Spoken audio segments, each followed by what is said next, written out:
What's going on, everybody? It's your boy BrianDaddy coming at you with another video. Today we're going to be talking about raids and raiding content.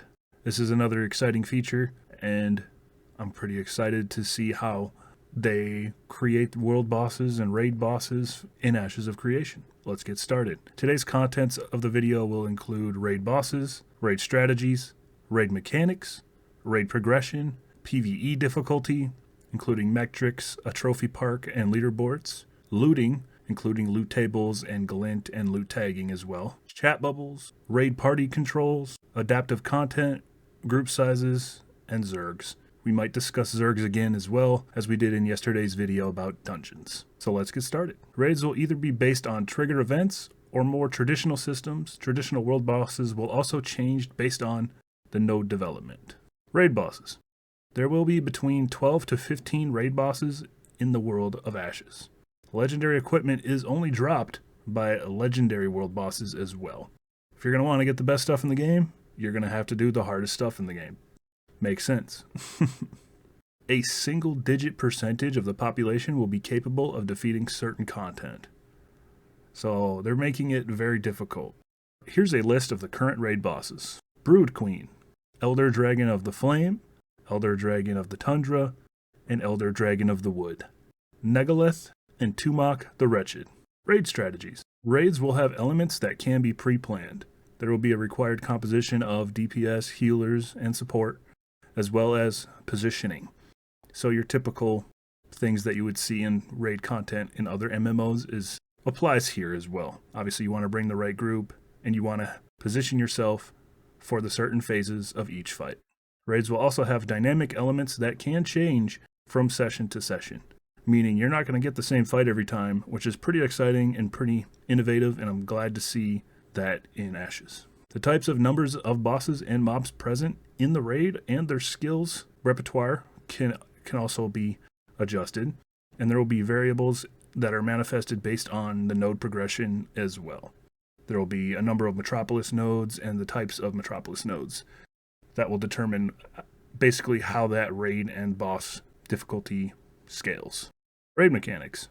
Boss fights will have fairly intricate mechanics. There will be multiple phase fights, lots of adds, random skills being used, and fights will require location, mobility, and strategy, and some boss mechanics may be affected by the changes in climate and the time of day. So not only do you have to worry about everything like a normal raid boss, but okay, is it nighttime? Oh crap. This boss does increase damage during the night, so I guess we have to wait, or we have to use more cooldowns or more consumables. A lot of cool stuff there. There will be telegraphed animations, but no obvious targeted templates like on the ground. So you will see him charging up a cone ability and be like, all right, you got to get out of that, but it's not going to put a cone on the ground saying this is exactly where it's going to hit. And I think that's good. Some players do like, I think Final Fantasy has a lot of abilities like that, where it shows you exactly where it's going to hit and you have to get out of it. I'm more of a fan of just dodging when you see something dangerous. So it'll be interesting. We'll see how it works out. Players can utilize boss mechanics against other players as well. So if you're PvPing and you want to, swing that boss around and kill a few players, you could do that. Raid progression. Raid tiers. Tiers of raid difficulty are in accordance within the world's node structure. A quote from Stephen Sharif: "The more developed a zone, the more challenging the content. And we will feel that's a good progression when it comes to the actual adventuring class, but it will match both world development and will also continue to allow for the participation of new players that may go into a zone that's recently been reset by either a siege or some other event." PvE difficulty. The difficulty of PvE content such as raids and dungeons will adapt based on the performance of the raid or group against the previous bosses in that encounter. As I mentioned in yesterday's video, which if you didn't check out, make sure you go ahead and keep watching until the end of this video and then go check out yesterday's video because I talked about dungeon content. But yeah, basically as you progress through a raid or a dungeon, if you're doing well, the bosses at the end of the dungeon are going to get more difficult. Certain AI behaviors might activate based on the progress within an encounter as well. Bosses and mobs will not auto-scale based on group size. But the AI behaviors, like I said, will dynamically adapt to the number of combatants in proximity to the encounter. So yeah, if you had 40 players and he had a certain list of attacks that he would do against 40, he'll do that. But then all of a sudden, let's say there's another 10-man group that jumped in, or an 8-man group, and now he might have some kind of different ability that's like, all right, now I got another group in here, he might activate some new flying ability, right? And having that dynamic AI changing ability is really neat, and I'll be interested to test it out and see what it does. There will also be mobs that are leveled higher than the player to be able to enable more difficulty. With the player cap being 60, I'm sure there'll be mobs and raid bosses at 61, 2, 3, 4, 5, all just kind of depending on the balancing of that as well. And it goes without saying that the higher the difficulty, the better the loot tables will be. Yeah, everyone wants to kill the hardest stuff, get the best loot. Obviously, not everybody's going to be able to do it, and that's fine. It's totally fine if you're not able to do the 1% of the 1%. Just go in there and do as best as you can, and then go from there. Metrics. Ashes of Creation gathers tracking data to facilitate achievements, titles, and other accolades on the server. It's going to gather the number of successful siege defenses and assaults that you've done, the number of PvP kills and deaths that you have, as well as raid participation points, and the number of firsts, like you killed this dungeon boss first. It's going to track all of those metrics to be able to determine the difficulty of things as well. Trophy Park. Some of this information hasn't been recently confirmed, but it may not be in the current roadmap of development. They did say there would be a trophy park within an area of town or metropolis nodes that have available spots for trophies, and these trophies would show character names of players that were able to first complete world bosses and dungeon bosses. So that's pretty neat that there will be like sort of a hall of fame in the world that players can see, like, oh yeah, I remember this group, they killed that boss. It's really neat and really cool. I like to see that in games. Players love that, showing off of abilities. There also will be server announcements and achievements that are designed to encourage groups to experience the new content. Leaderboards. Players will be able to opt in to track certain achievements on leaderboards, such as dungeons and raids completed, your PvP kills, your caravans that you raided, your gathering activity. And they may also make these leaderboards seasonal. And some leaderboards will be across all servers. Looting. Ashes of Creation intends to use traditional loot rules selected by the party or raid leader. Group loot rules are defined on a per rarity basis. A majority of party members must vote to approve any changes to group loot allocation settings and changes. And the developers are considering using a double tap interaction to loot all containers within a close proximity radius. And there won't be any auto looting pets.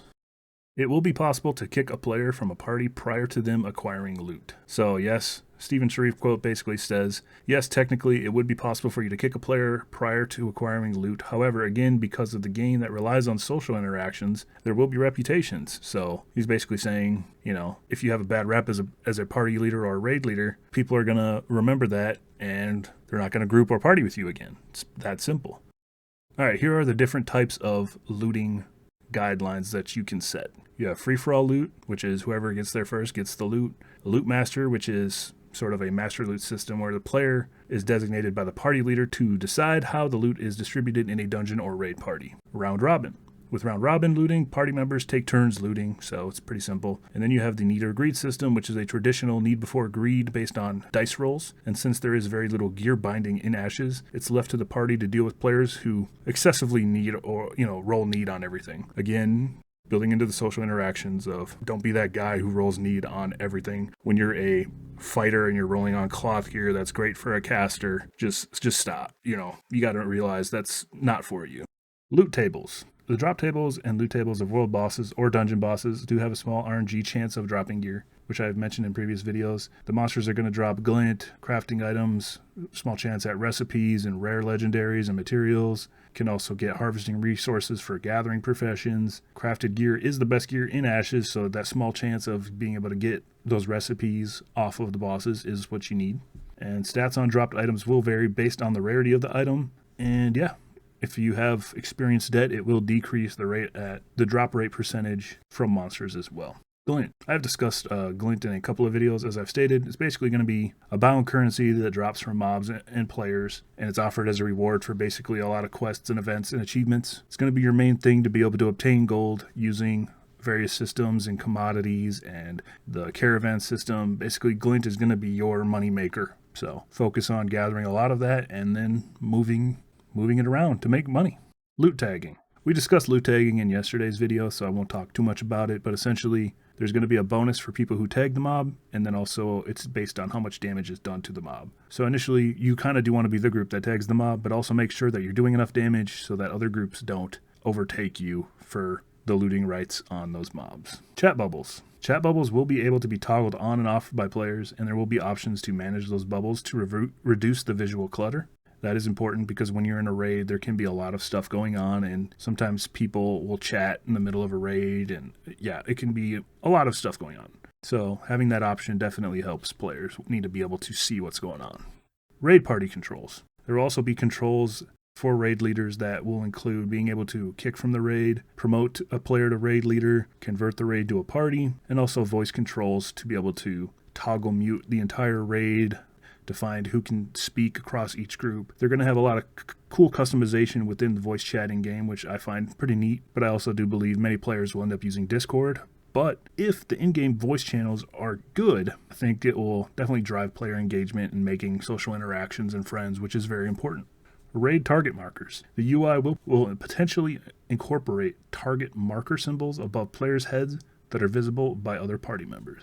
Adaptive content. New points of interest, such as dungeons, bosses, and corrupted areas, will spawn as the nodes develop. This content adapts to the node progression of the zone that it is in. Additional buildings will spawn. Additional mobs will spawn. Populations will change. There will be different leaders and storylines. Everything's going to get harder. Dungeons will be unlocked at certain stages. There might be completely different content, completely different quests. That's what makes the node system so intriguing, is just the adaptability and the changing, ever-changing world of everything.